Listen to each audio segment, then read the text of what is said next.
Dr. Dorn's Revenge. They stood together by the sea, and it was evident the old story was being told, for the man's face was full of pale excitement, the girl's half averted from the ardent eyes that strove to read the fateful answer in her own. "It may be folly to speak when I have so little to offer," he said, with an accent of strong and tender emotion in his voice that went straight to the girl's heart. "It may be folly, and yet if you love as I love, we can wait or work together, happy in the affection which wealth cannot buy nor poverty destroy. Tell me truly, Evelyn, may I hope?" She longed to say yes, for in her heart she knew she loved this man, so rich in youth, comeliness, talent, and ardor. But alas, so poor in fortune and friends, power and place. He possessed all that wins a woman's eye and heart, nothing that gratifies worldly ambition or the vanity that is satisfied with luxury, regardless of love. She was young, proud, and poor. Her beauty was her only gift, and she saw it in her only means of attaining the place she coveted.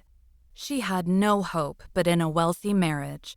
For this end she lived and wrought, and had almost won it when Max Dorn appeared, and for the first time her heart rebelled. Something in the manful courage, the patient endurance with which he met and bore, and would in time conquer misfortune, woke her admiration and respect. He was different from those about her, and carried with him the unconscious but sovereign charm of integrity. The love she saw in his eloquent eyes seemed a different passion from the shallow, selfish sentimentality of other men.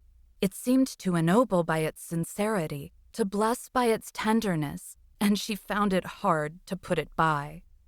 As she listened to his brief appeal, made impressive by the intensity of repressed feeling that trembled in it, she wavered, hesitated, and tried to silence conscience by a false plea of duty.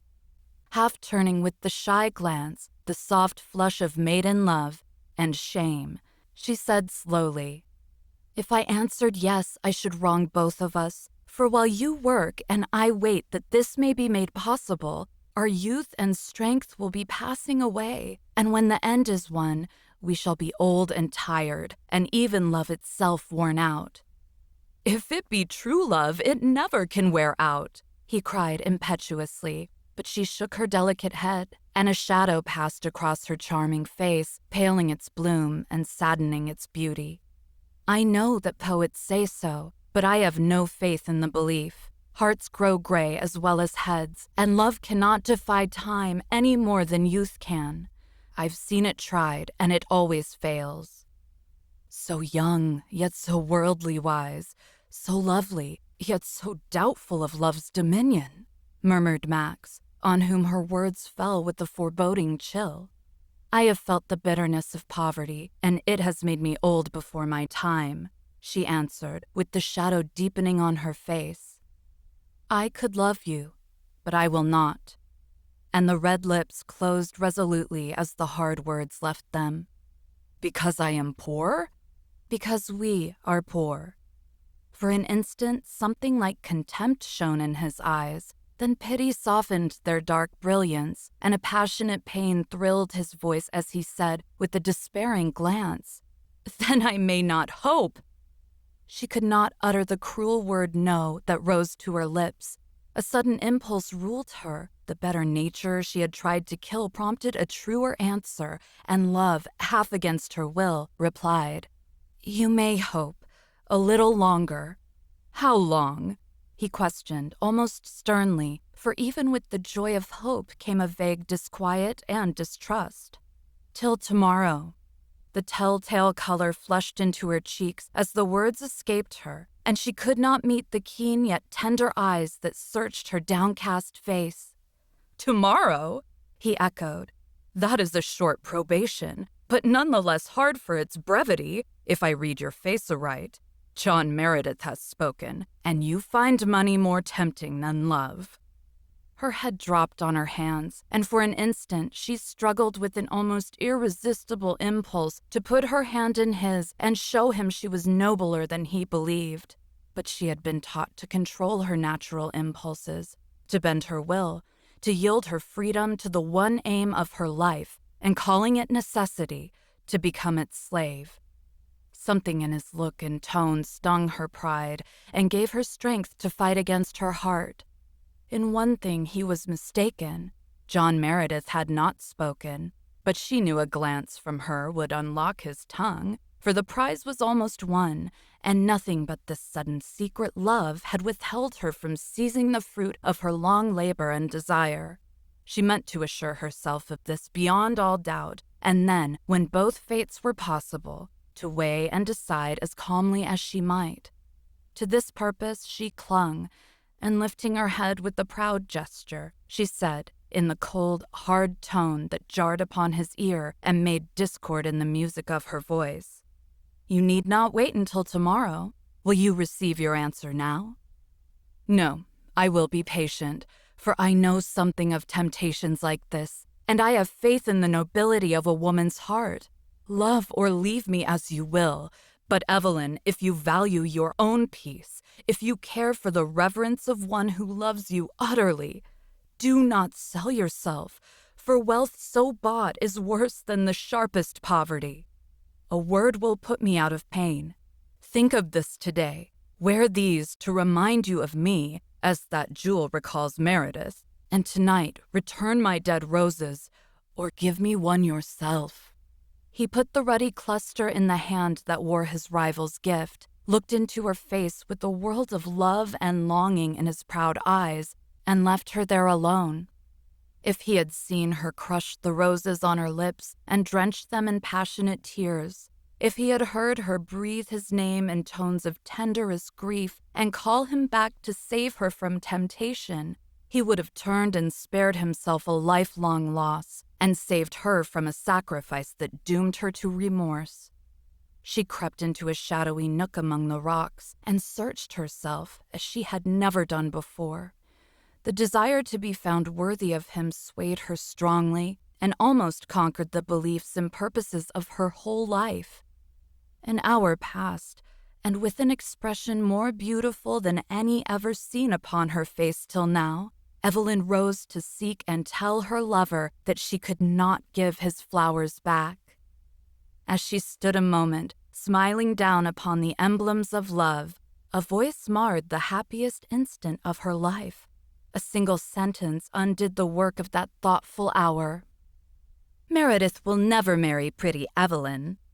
"And why not?" returned another voice, as careless as that sarcastic one that spoke first. "He is too wise, and she lacks skill. My faith, with half her beauty, I would have conquered a dozen such as he." "You have more potent charm than beauty, for wealth will buy any man." "Not all." And the girl's keen ear detected an undertone of bitterness in the light laugh that followed the words. A woman spoke, and as she listened, Dorn's words, "I know something of such temptations," returned to her with a sudden significance which the next words confirmed. "Ah, Max will not thaw under your smiles, nor be dazzled by the golden baits you offer. Well, my dear, you can find your revenge in watching Evelyn's folly and its dreary consequences, for she will marry him and ruin her life forever." "No doubt of that. She hasn't wit enough to see what a splendid career is open to her if she marries Meredith, and she will let a girlish romance rob her of success. That knowledge is an immense comfort to me." The speakers passed on, leaving Evelyn pale with anger, her eyes keen and hard, her lips smiling scornfully, and her heart full of bitterness.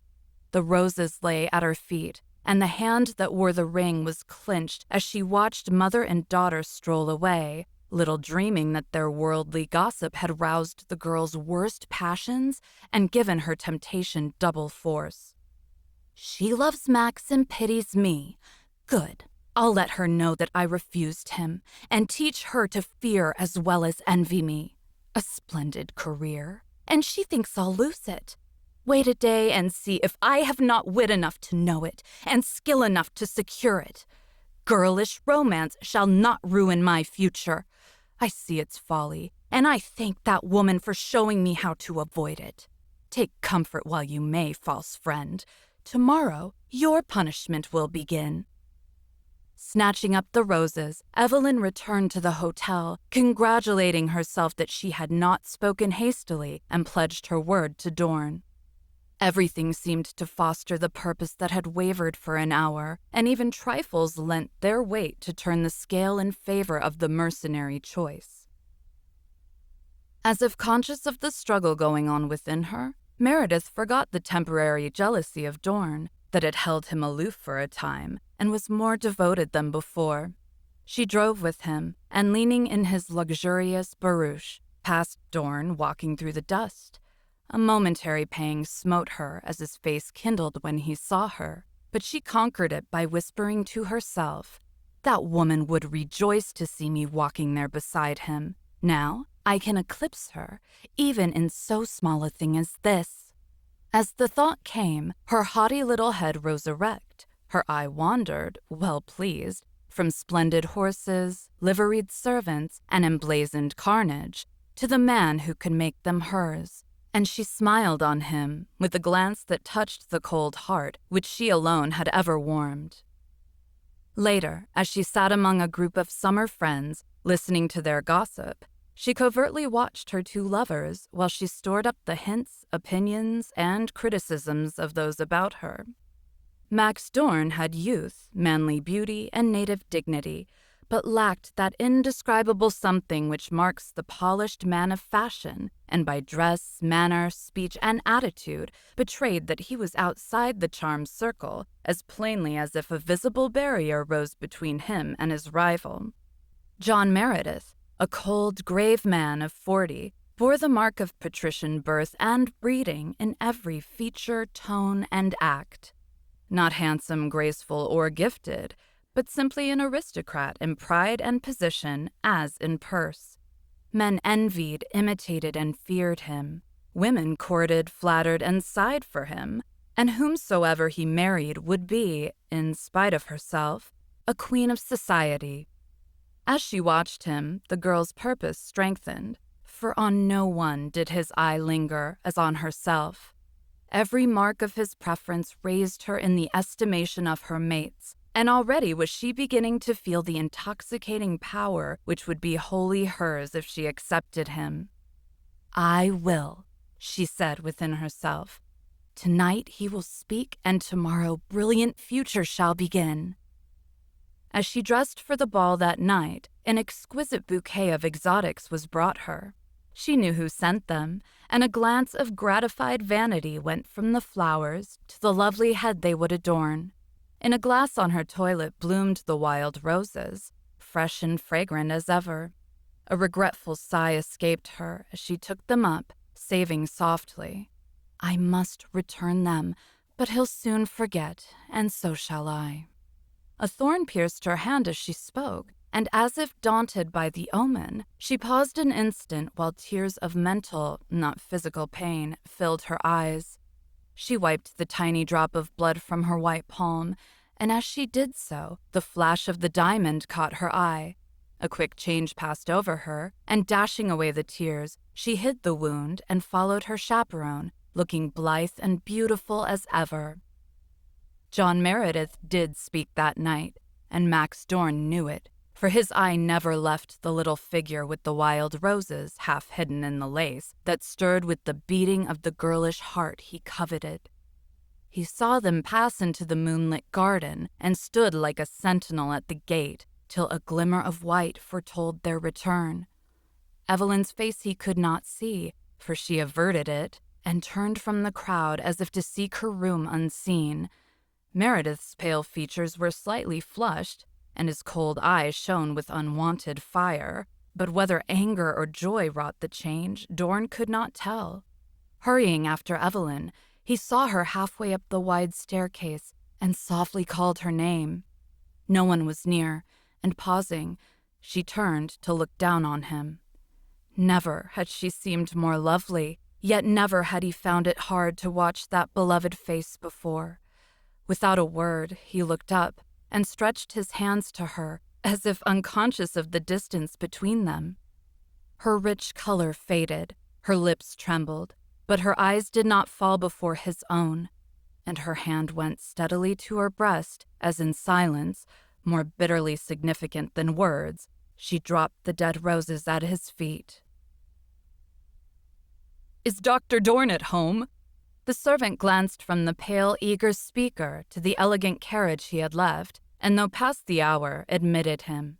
A room, perfect in the taste and fitness of its furnishing, and betraying many evidences, not only of the wealth, but the cultivation of its owner, received the newcomer, who glanced hastily about him as he advanced toward the occupant, who bent over a desk writing rapidly.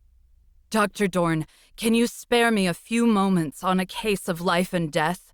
said the gentleman in an imploring tone, for the sight of a line of carriages outside and a crowded anteroom inside had impressed him with the skill and success of this doctor more deeply than all the tales he had heard of his marvelous powers. Dr. Dorn glanced at his watch. "I can give you exactly 5 minutes." "Thanks. Then let me as briefly as possible tell you the case. My wife is dying with the tumor in the side. I have tried everything, every physician, and all in vain. I should have applied to you long ago, had not Evelyn positively forbid it." As the words left his lips, both men looked at one another, with the memory of that summer night 10 years ago rising freshly before them. John Meredith's cold face flushed with emotion in speaking of his suffering wife to the man who had been his rival. But Max Dorn's pale, impassive countenance never changed a muscle, though a close observer might have seen a momentary gleam of something like satisfaction in his dark eyes as he answered in a perfectly businesslike tone. "I have heard of Mrs. Meredith's case from Dr. Savant and know the particulars. Will you name your wish?" He already knew it, but he could not spare this man the pang of asking his wife's life at his hands. Meredith moistened his dry lips and answered slowly. "They tell me an operation may save her, and she consents. Dr. Savant dares not undertake it, and says no one but you can do it. Can you? Will you?" "But Mrs. Meredith forbids it." "She is to be deceived. Your name is not to be mentioned, and she is to think Dr. Savant is the man." A bitter smile touched Dorn's lips as he replied with significant emphasis. "I decline to undertake the case at this late stage. Savant will do his best faithfully, and I hope will succeed. Good morning, sir." Meredith turned proudly away, and Dorn bent over his writing. But at the door, the husband paused, for the thought of his lovely young wife dying for want of this man's skill rent his heart and bowed his spirit. With an impulsive gesture, he retraced his steps, saying brokenly, "Dr. Dorn, I beseech you to revoke that answer. Forgive the past, save my Evelyn, and make me your debtor for life. All the honor shall be yours. She will bless you, and I will thank you, serve you, love you to my dying day." Hard and cold as stone was Dorn's face as the other spoke, and for a moment no answer came. Meredith's imploring eyes saw no relenting sign. His outstretched hands fell at his side, and grief, resentment, and despair trembled in his voice as he said solemnly, "For her sake, I humbled myself to plead with you, believing you a nobler man than you have proved yourself. She took your heart. You take her life, for no hand but yours can save her. You might have won our gratitude forever, but you refused. I consent." And with a look that went straight to the other's heart, Dorn held out his hand. Meredith wrung it silently, and the first tears that had wet his eyes for years fell on the generous hand that gave him back his idol's life. The affair was rapidly arranged, and as no time was to be lost, the following day was fixed. Evelyn was to be kept in ignorance of Dorn's part in the matter, and Dr. Savant was to prepare everything as if he were to be the operator. Dorn was not to appear till she was unconscious, and she was not to be told to whom she owed her life till she was out of danger. The hour came, and Dorn was shown into the chamber, where on the narrow table Evelyn lay, white and unconscious, as if dead. Savant and 2 other physicians, anxious to see the great surgeon at work, stood near, and Meredith hung over the beautiful woman as if it were impossible to yield her up to them. As he entered the room, Dorn snatched one hungry glance at the beloved face and tore his eyes away, saying to the nurse who came to him, "Cover her face." The woman began to question him, but Meredith understood, and with his own hands laid a delicate handkerchief over the pallid face. Then he withdrew to an alcove, and behind the curtain prayed with heart and soul for the salvation of the one creature whom he loved. The examination and consultation over, Dorn turned to take up his knife. As he did so, one of the physicians whispered to the other with a sneer, "See his hand tremble? Mine is steadier than that. He is as pale as a sheet. It's my opinion that his success is owing to luck's accidents more than to skill or science," returned the other. In the dead silence of the room, the least whisper was audible. Dorn flushed to the forehead. He set his teeth, nerved his arm, and with a clear, calm eye and unfaltering hand, made the first incision in the white flesh, dearer to him than his own. It was a strange, nay, an almost awful sight, that luxurious room, and in the full glow of the noonday light, that beautiful white figure, with 4 pale men bending over it, watching with breathless interest the movements of one skillful pair of hands moving among the glittering instruments, or delicately tying arteries, severing nerves, and gliding heedfully among vital organs, where a hair's breadth slip might be death. And looking from behind the curtains, a haggard countenance full of anguish, hope, and suspense. With speechless wonder and admiration, the 3 followed Dorn through the intricacies of this complicated operation, envying the steadiness of his hand, firm as iron, yet delicate as a breath, watching the precision of his strokes, the success of his treatment, and most of all, admiring his entire absorption in the work, his utter forgetfulness of the subject, whose youth and beauty might well unnerve the most skillful hand. No sign of what he suffered during that brief time escaped him, but when all was safely over, and Evelyn lay again in her bed, great drops stood upon his forehead, and as Meredith grasped his hand, he found it cold as stone.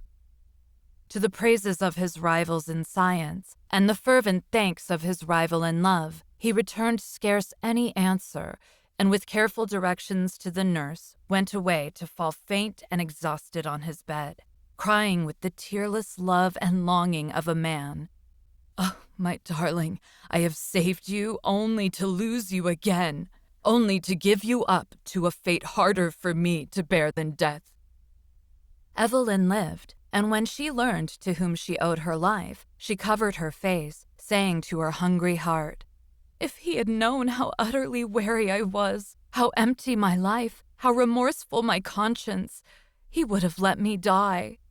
She had learned long ago the folly of her choice, and pined in her splendid home for Max, and love, and poverty again. He had prospered wonderfully, for the energy that was as native to him as his fidelity led him to labor for ambition's sake when love was denied him. Devoted to his profession, he lived on that alone, and in 10 years won a brilliant success. Honor, wealth, position were his now, and any woman might have been proud to share his lot, but none were wooed. And in his distant home, he watched over Evelyn unseen, unknown, and loved her still. She had tasted the full bitterness of her fate, had repented and striven to atone by devoting herself to Meredith, who was unalterable in his passion for her. But his love and her devotion could not bring happiness, and when he died, his parting words were, "Now you are free." She reproached herself for the thrill of joy that came as she listened and whispered penitently, Forgive me, I was not worthy of such love." For a year she mourned for him sincerely, but she was young. She loved with a woman's fervor now, and hope would paint a happy future with Max. He never wrote nor came, and wearying at last, she sent a letter to a friend in that distant city, asking news of Dr. Dorn. The answer brought small comfort, for it told her that an epidemic had broken out, and that the first to volunteer for the most dangerous post was Max Dorn. In a moment, her decision was taken. "I must be near him. I must save him if it is not too late. He must not sacrifice himself. He would not be so reckless if he knew that anyone cared for him." Telling no one of her purpose, she left her solitary home and went to find her lover, regardless of danger. The city was deserted by all but the wretched poor and the busy middle class, who live by daily labor. She heard from many lips praises, blessings, and prayers when she uttered Dr. Dorn's name, but it was not so easy to find him. He was never at home, but lived in hospitals and the haunts of suffering day and night. She wrote and sent to him. No answer came. She visited his house to find it empty. She grew desperate and went to seek for him where few dared venture, and here she learned that he had been missing for 3 days. Her heart stood still, for many dropped, died, and were buried hastily, leaving no name behind them. Regardless of everything but the desire to find him, dead or living, she plunged into the most infected quarter of the town, and after hours of sights and sounds that haunted her for years, she found him. In a poor woman's room, nursed as tenderly by her and the child he had saved as if he had been her son, lay Max, dying. He was past help now, unconscious and out of pain, and as she sat beside him, heart-stricken and despairing, Evelyn received her punishment for the act which wrecked her own life and led his to an end like that. As if her presence dimly impressed his failing senses, a smile broke over his pallid lips, his hand feebly groped for hers, and those magnificent eyes of his shone unclouded for a moment as she whispered remorsefully, "I loved you best. Forgive me, Max, and tell me you remember Evelyn." "You said I might hope a little longer. I'll be patient, dear, and wait." And with the words, he was gone, leaving her twice widowed.